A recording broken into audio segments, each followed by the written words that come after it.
Pov Vivi. Nggak mungkin. Nggak mungkin. Aku pasti lagi mimpi. Mungkin salah satu sinetron azab yang sering ditonton ibu, dan entah kenapa aku yang jadi pemeran utamanya.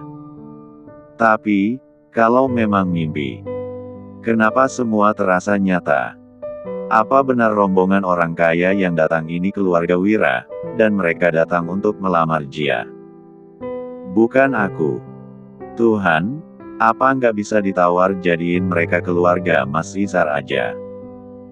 Tapi, kalaupun mereka keluarga Wira, gimana bisa? Wira yang kukenal selama ini hanya seorang sopir miskin yang hidupnya serba sederhana. Nggak mungkin dia berasal dari keluarga sultan. Rasa malu yang luar biasa mulai menjalar di leher sampai wajahku. Bayangkan, aku baru saja menghina Wira sebagai sopir miskin kurang waras di depan orang-orang yang ternyata orang tuanya. Rasanya seperti aku melempar kotoran ke mukaku sendiri. Vi, kamu nggak apa-apa. Suara ibu terdengar samar, dia mengguncang lenganku. Tapi, suaraku seperti tidak mau keluar.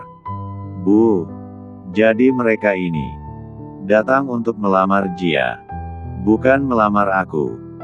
Tanyaku dengan nyali yang sudah menciut seperti kerupuk disiram air. Benar. Kami datang untuk melamar Jia. Salah satu keluarga mereka menjawab. Mual di perutku yang tadi sempat hilang kini muncul kembali dengan gelombang yang lebih dahsyat. Kepalaku seperti berputar dan pandanganku dipenuhi titik-titik hitam. Kenapa harus Jia? Kenapa bukan aku? Pikiran itu adalah hal terakhir yang terlintas sebelum kekuatanku benar-benar hilang. Kakiku rasanya lemas. Vivi. Kamu kenapa, Vi? Samar-samar aku mendengar jeritan ibu dan seruan panik orang-orang. Tapi rasanya badanku nggak bisa lagi diajak kompromi. Pov Jia. Apa? Melamarku? Apa aku nggak salah dengar? Jadi orang-orang yang dikira Mbak Vivi datang untuk melamarnya itu ternyata keluarganya Mas Wira. Duh, rasanya seperti mimpi. Aku merasa seluruh dunia berhenti berputar. Tanganku yang masih memeluk Naila bergetar. Aku menatap Mas Wira yang berdiri di tengah ruang tamu dengan postur tegak. Auranya beda banget dari Mas Wira yang biasa kutemui. Dia lebih kelihatan seperti sosok yang seharusnya ada di majalah bisnis, bukan jadi sopir miskin seperti kata ibu dan Mbak Vivi. Vivi. Bangun, Vi, teriakan ibu dan suara gedebuk keras membuyarkan lamunanku. Mbak Vivi sudah terbaring di lantai dalam keadaan tak sadarkan diri. Dia pasti syok berat. Salah satu perempuan dari anggota keluarga Mas Wira langsung berdiri dan duduk di samping Mbak Vivi. Dia memeriksa denyut nadi dan napas. Bisa dibawa ke kamar dulu. Biar saya bisa periksa, kebetulan saya seorang dokter. Ibu mengangguk cepat. Boleh, tolong, iya. Kami segera membawa Mbak Vivi ke kamar. Wajahnya sangat pucat. Sementara ibu terlihat panik. Bagaimana tidak, ini adalah pertama kali Mbak Vivi pingsan. Kamu Jia? Iya. Tanya perempuan cantik yang mengaku sebagai seorang dokter ini.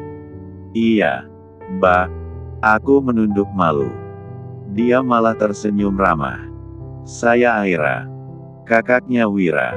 Hah. Mas Wira punya kakak seorang dokter. Kenapa aku sebodoh ini? Apa selama ini Mas Wira pura-pura jadi sopir? Tapi untuk apa? Pintu kamar diketuk pelan. Aku langsung berdiri membukanya.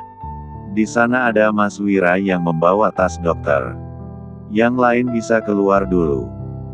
Biar ibu saja yang temani di sini, ucap Mbak Aira. Satu persatu orang yang ada di kamar akhirnya keluar, tinggal ibu yang ada di dalam bersama Mbak Aira. Aku berdiri kaku di depan pintu kamar Mbak Vivi, kulirik Mas Wira yang berdiri di sebelahku. Mas Wira, kenapa nggak bilang kalau mau datang? Namanya juga kejutan. Seorang wanita elegan langsung berdiri menghampiriku dengan senyum yang hangat. Bu, saya minta maaf. Saya nggak tahu kalau... Ucapanku terpotong. Nggak apa-apa, Nak Jia. Wira sudah menceritakan semuanya tentang kamu. Aduh, aku makin berdebar. Apa yang sudah diceritakan Mas Wira ke keluarganya? Semoga dia tidak bicara yang berlebihan tentangku. Takut nanti mereka berekspektasi terlalu tinggi. Ibunya mengajakku duduk dan memperkenalkan anggota keluarga mereka yang lain. Dari cerita mereka, Mas Wira ini anak bungsu dari 3 bersaudara. Kakaknya yang dokter itu anak kedua, sedangkan yang sulung laki-laki dan masih di luar negeri. Maaf ya, kalau kedatangan kami membuat Nak Jia terkejut. Soalnya Wira tiba-tiba bilang mau melamar sebagai orang tua, ya kami mendukung saja. Maaf juga, kami cuma bawa bingkisan sederhana. Semoga Nak Jia suka. Apanya yang bingkisan sederhana? Perhiasannya saja 1 set dan itu pasti harganya mahal. Belum lagi bingkisan lainnya yang bikin aku tidak berani membayangkan harganya. Aku hampir menangis. Tapi buru-buru kuusap sebelum ada yang lihat. Maaf Bu, Pak, apa nggak mau dipikir-pikir dulu? Takutnya nanti saya membuat kecewa. Seperti yang Bapak Ibu lihat, keadaan saya seperti ini. Ah, Nak Jia ini terlalu merendah. Wira pasti punya alasan kenapa memilih Nak Jia, kalau dari kami sebagai orang tua sudah setuju dengan pilihan Wira. Jujur, aku juga belum paham apa maksud dan tujuan Mas Wira memilihku. Kalau cuma buat membalas Mbak Vivi, apa ini tidak terlalu berlebihan? Menikah bukan main-main, kan? Dia juga tahu aku punya anak. Meskipun aku belum pernah cerita kalau Naila bukan anak kandungku, tapi anak almarhumah sahabatku. Kulirik Naila yang sedang gigit jari di depan pintu kamar sambil menatapku. Kuulurkan tangan, minta dia mendekat. Ini Naila, iya. Cantik sekali. Ibunya Mas Wira tersenyum ramah. Tapi ada kerutan di matanya, seperti meneliti wajah Naila. Kok mirip Dirga ya, Bu? Ayah Mas Wira bersuara. Dirga itu kakak sulungnya Mas Wira yang katanya tinggal di luar negeri. Iya, mirip loh, kebetulan banget. Naila yang malu bersembunyi di dadaku. Persis seperti anak kecil biasa yang takut pada orang asing. Jadi, kapan rencana tanggal pernikahannya? Kalau saya terserah Mas Wira aja, Bu. Kalau bisa sih jangan lama-lama, Bun. Kan katanya lebih cepat lebih baik. Mas Wira cepat menjawab. Gimana kalau sebulan dari sekarang? Jadi kalian masih ada waktu untuk persiapan. Nah, sepertinya cocok. Gimana menurut Jia? Kalau boleh, saya mau minta persetujuan ibu saya dulu. Mereka semua setuju. Tiba-tiba pintu rumah yang tidak tertutup itu diketuk dari luar. Ada Tante Salma yang berdiri di sana. Maaf ganggu. Saya pikir ada apa sampai banyak mobil. Rupanya beneran ada lamaran, iya. Tadi Vivi hilang malam ini akan dilamar sama pacarnya. Ibunya Mas Wira langsung membenarkan. Benar, Bu. Niat Karni datang memang untuk melamar. Tapi, bukan Vivi, melainkan Jia. Loh, bukannya tadi Vivi bilang rombongan ini keluarganya Isar, ya? Bukan, Bu. Kami justru tidak kenal siapa Isar itu. Tante Salma mulai menatapku dengan pandangan kagum. Apalagi setelah melihat seserahan yang ada di meja. Tidak lama setelahnya, pintu kamar Mbak Vivi terbuka. Mbak Aira keluar duluan, lalu beberapa menit kemudian ibu nyusul dengan raut wajah khawatir. Karena Mbak Vivi belum sadar juga. Ada apa dengan Vivi? Dokter, apa perlu saya bawa dia ke rumah sakit? Tanya ibu yang sudah hampir menangis. Mbak Hera menarik napas panjang. Insya Allah nggak apa-apa, Bu.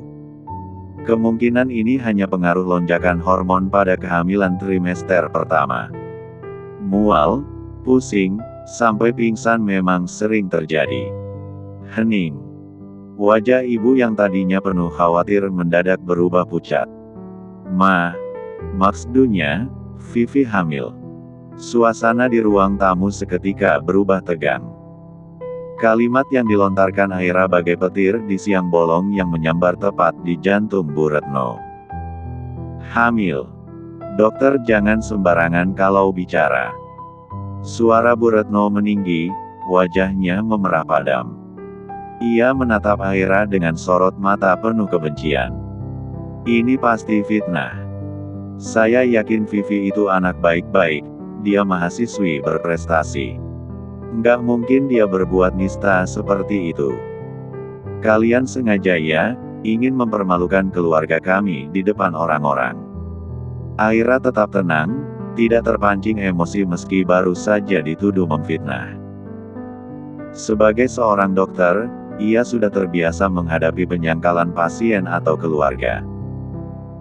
Bu, saya bicara berdasarkan pemeriksaan medis dasar yang saya lakukan tadi. Gejala mual, pusing, pingsan, hingga denyut nadinya sangat spesifik. Lagi pula, saya tidak memiliki kepentingan untuk memfitnah anak ibu. Bohong.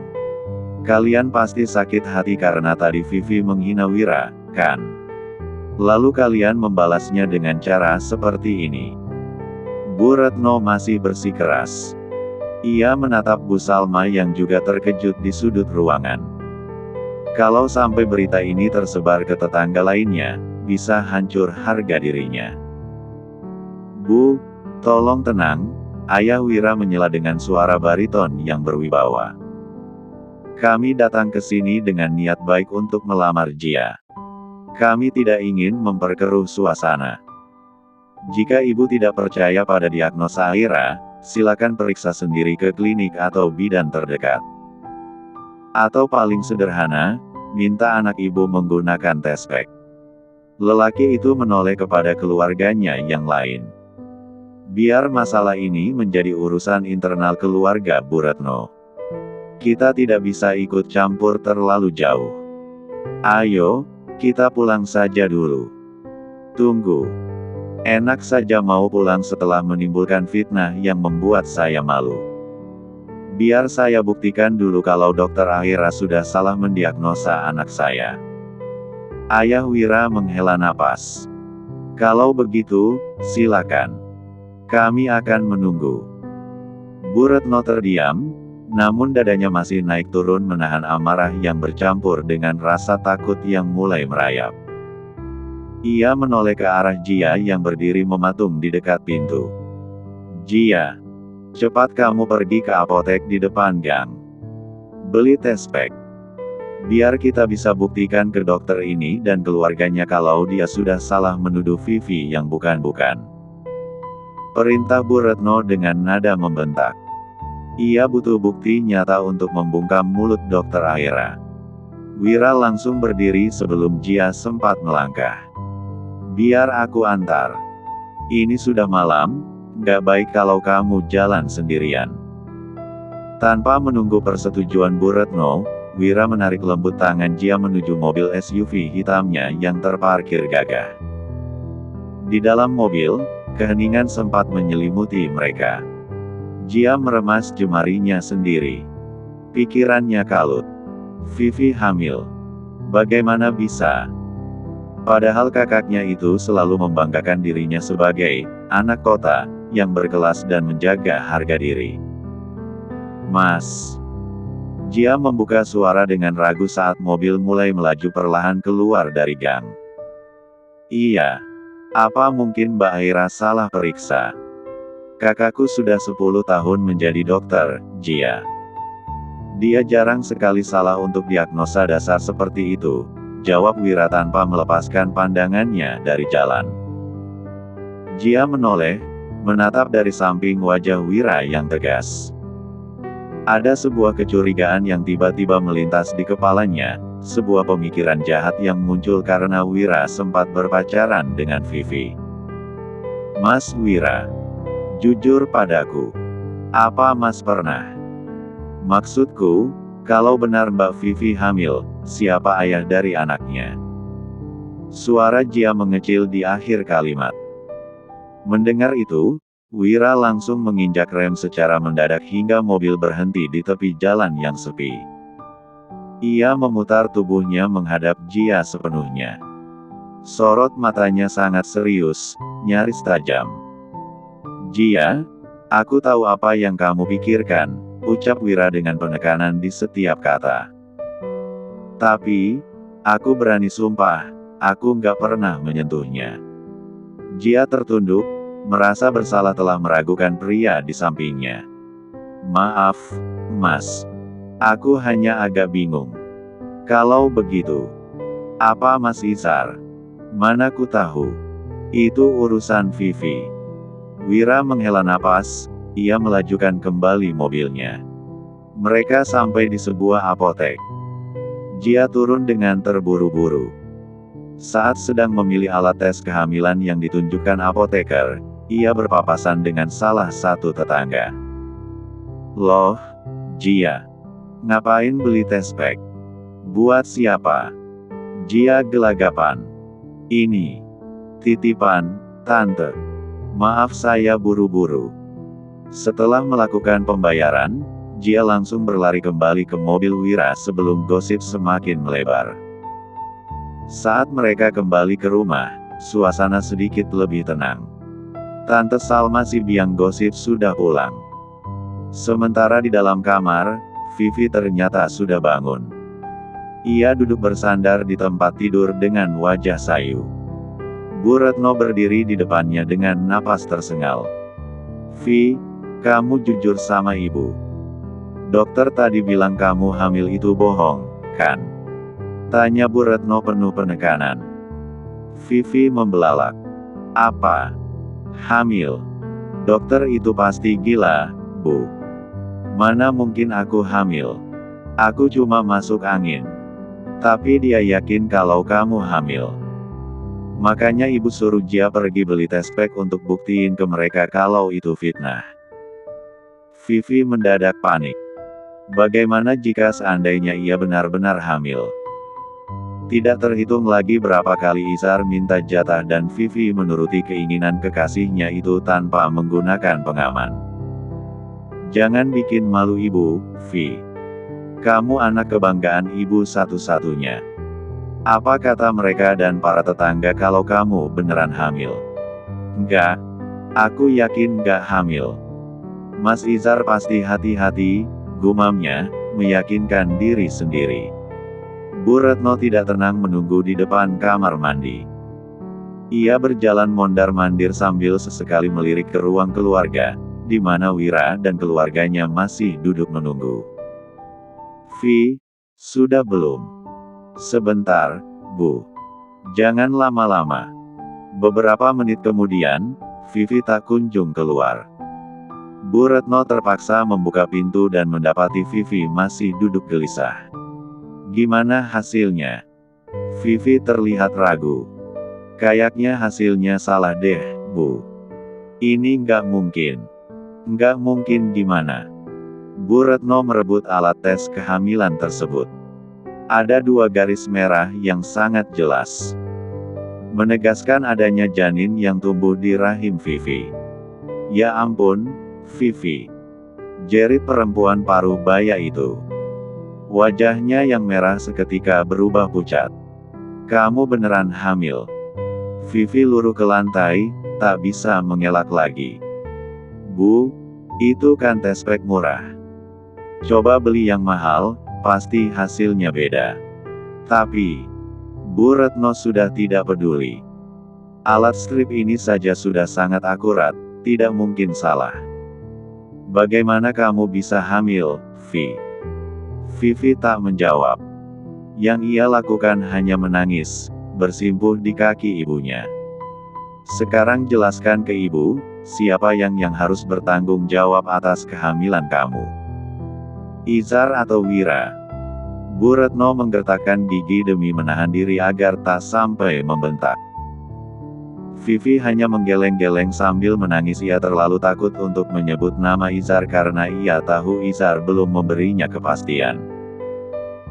Namun, di tengah kekacauan itu, Bu Retno tiba-tiba menoleh ke arah luar kamar, tepat ke arah Wira yang masih duduk di ruang tamu menunggu Jia. Pikiran Bu Retno kalut. Ia keluar dan langsung menerjang Wira. Ini pasti perbuatan kamu, kan? Kamu yang sudah menghamili Vivi. Dan sekarang kamu mau lepas tanggung jawab dengan melamar Jia. Tuduhan keji itu tentu saja tidak bisa diterima oleh keluarga Wira. Ibunya langsung berdiri, memasang badan dengan tegas. Tolong jangan sembarangan menuduh, Bu. Wira tidak mungkin melakukan hal serendah itu kepada seorang perempuan. Lalu kalau bukan Wira, siapa lagi? Wira yang selama ini punya hubungan dengan Vivi. Jia hanya bisa menutup mulutnya, tak menyangka ibunya akan bertindak sejauh itu demi menutupi rasa malunya. Sementara Wira menatap Bu Retno dengan sorot mata tenang dan dingin. Kenapa tidak tanyakan langsung ke Vivi benih siapa yang ada di perutnya? Pandangan semua orang pun tertuju kepada Vivi yang membeku. Ayo, Vi. Beritahu ibu siapa yang seharusnya bertanggung jawab atas kehamilan kamu.